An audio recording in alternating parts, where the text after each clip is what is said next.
Здравствуйте! В эфире телеканала программа «Актуальное интервью», в студии Кристина Якупова. Всех женщин Якутии наш телеканал поздравляет с Международным женским днем. Желаем вам позитивного настроя и благополучия во всем.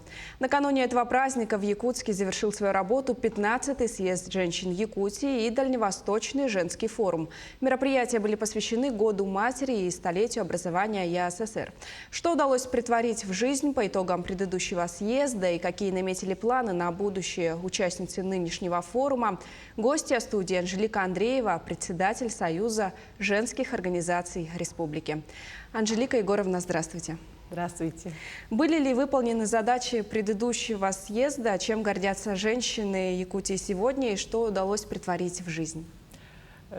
Хочу сказать, что 15-й съезд женщин Якутии и Дальневосточный женский форум выполнили свою задачу, а прошедший съезд, который был 6 лет тому назад, на котором мы приняли резолюцию 14-го съезда женщин Якутии, на данном уже настоящем съезде выступил министр по делам молодежи и социальным коммуникациям Петр Витальевич Шамаев и полностью отчитался за исполнение резолюции того съезда. И получается, что на 80% резолюция полностью исполнена. И то, что не исполнено 20%, мы внесли уже вот в новую резолюцию 15-го съезда женщин Якутии. И хочется сказать, что поблагодарить оргкомитет, все министерства и ведомства, которые работали по исполнению той резолюции. А какие еще мероприятия были проведены в рамках съезда и форума? В рамках съезда и форума программа была очень насыщенной.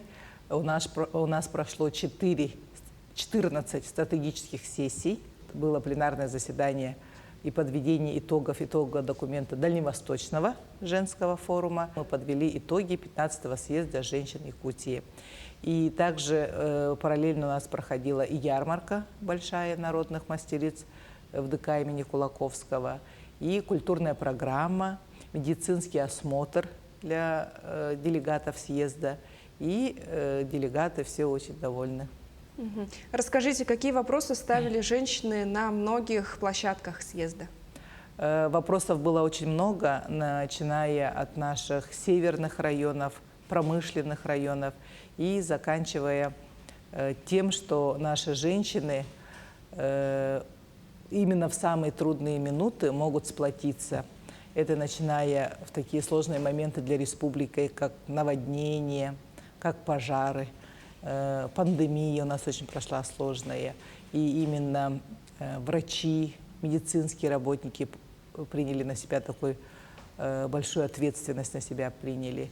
И все это мы обсуждали на съезде, и то, что в самые такие нелегкие времена получается, что именно женские общественные организации, женсоветы на местах помогают нашим руководителям, помогают руководителям улусов, республики именно выстоять и решать те вопросы, которые сегодня существуют.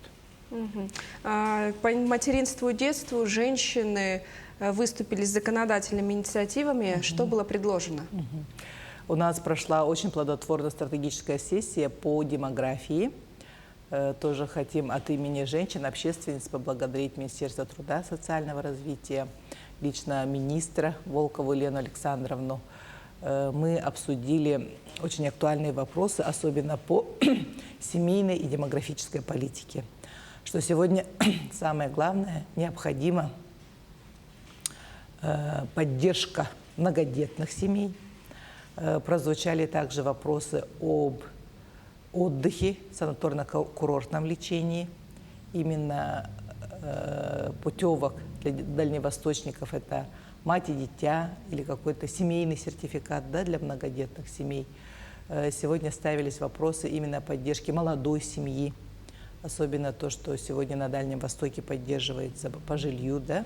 И, конечно же, ставился очень острый вопрос – это обеспечение молодых многодетных семей земельными участками. То есть надо искать сегодня альтернативу в бюджете, потому что требуются очень крупные средства, до миллиарда, допустим, чтобы за 5 лет обеспечить земельными участками и инфраструктурой на них для многодетных семей. Мгм. Сегодня большое внимание уделяется Арктике и ее развитию. Обсуждалось ли положение женщин в семье в районах Арктики? Конечно, у нас проходило даже две площадки. Это «Хозяйка Арктики» и «Женщины Арктики».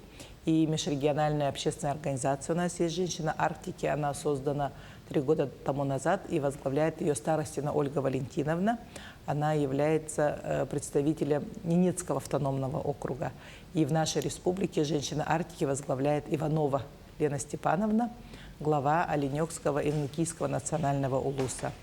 И как раз на этой площадке поднимались очень остро вопросы по пенсионному обеспечению жителей Арктики.